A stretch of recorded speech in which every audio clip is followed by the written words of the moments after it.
भारत पाकिस्तान तनाव को लेकर ट्रंप लगातार बयानबाजी कर रहे हैं। विगत 7 मई को पाकिस्तानी आतंकी ठिकानों पर भारतीय सेना के ऑपरेशन सिंदूर के बाद 10 मई की शाम 5 बजे से दोनों देशों की सेनाओं ने गोलीबारी रोकने और संघर्ष थामने पर सहमति व्यक्त की।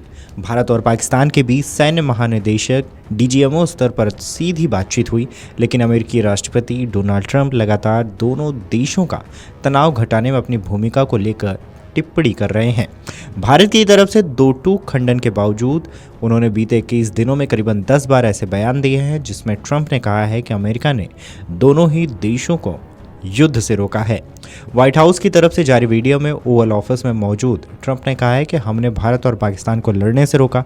मेरा मानना है कि यह परमाणु आपदा में बदल सकता था। मैं भारत और पाकिस्तान के नेताओं के साथ साथ अपने लोगों को धन्यवाद देना चाहता हूं। बकौल डोनाल्ड ट्रंप, हम व्यापार की बात करते हैं। हम कहते हैं कि हम उन लोगों के साथ व्यापार नहीं कर सकते जो एक दूसरे पर गोली चला रहे हों और परमाणु हथियारों का उपयोग करने की कगार पर खड़े हों।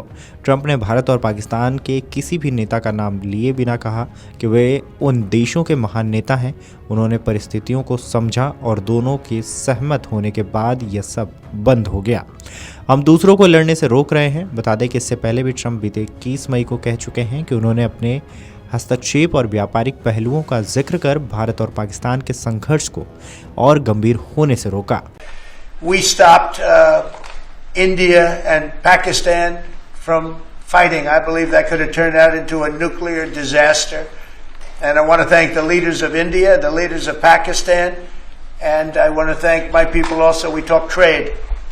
And we said we can't trade with people that are shooting at each other and potentially using nuclear weapons.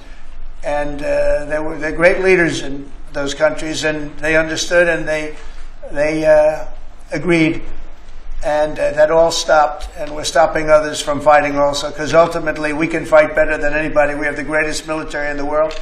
We have the greatest leaders in the world. We put one of them in charge of the Joint Chiefs of Staff, as you know, General Raisin Kane, and we wiped out ISIS, completely wiped out ISIS in 3 weeks. They said it would take 5 years, and we did it in 3 weeks, and that's the way it is. But we don't want to have to use our military. We want to be peace through strength when we can, and that's the way we're going to have it. अपने बयान के अंत में Trump अमेरिकी सेना की क्षमता को रेखांकित करने से भी नहीं चूके। उन्होंने इसके आगे कहा कि हम किसी से भी बेहतर तरीके से लड़ सकते हैं। हमारे पास दुनिया की सबसे महान सेना है, हमारे पास दुनिया के सबसे महान नेता हैं। वहीं ट्रंप ने 7 ओवल ऑफिस में हाल ही के दिनों में चल रही अरबपति उद्योगपति एलन मस्क की खबरों पर भी चुप्पी तोड़ी है। इसके आगे उन्होंने बोला है, डोग में पद छोड़ दिया है। अमेरिकी राष्ट्रपति ने कहा है, भले ही मस्क अलग हो रहे हों, लेकिन इसके बावजूद दोनों की दोस्ती कायम रहेगी।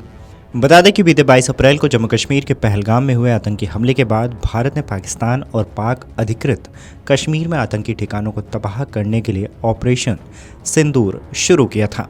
इसके तहत भारत ने कई आतंकी ठिकानों को नेस्तनाबूद कर दिया था।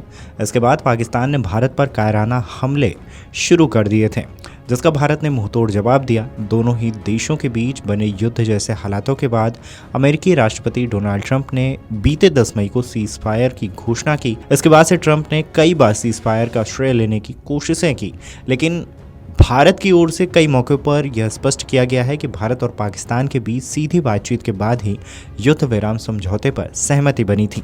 भारत ने यह भी कहा है कि पाकिस्तान ने भारत से सीज फायर के लिए गुहार लगाया था, जिसके बाद ही यह समझौता हो सका है। वीडियो डेस्क अमरुजाला.com। अगर आप ये वीडियो YouTube पर देख रहे हैं तो हमारे चैनल को सब्सक्राइब कर बेल आइकन दबाएं, और Facebook पर देख रहे हैं तो हमारे पेज को लाइक करें।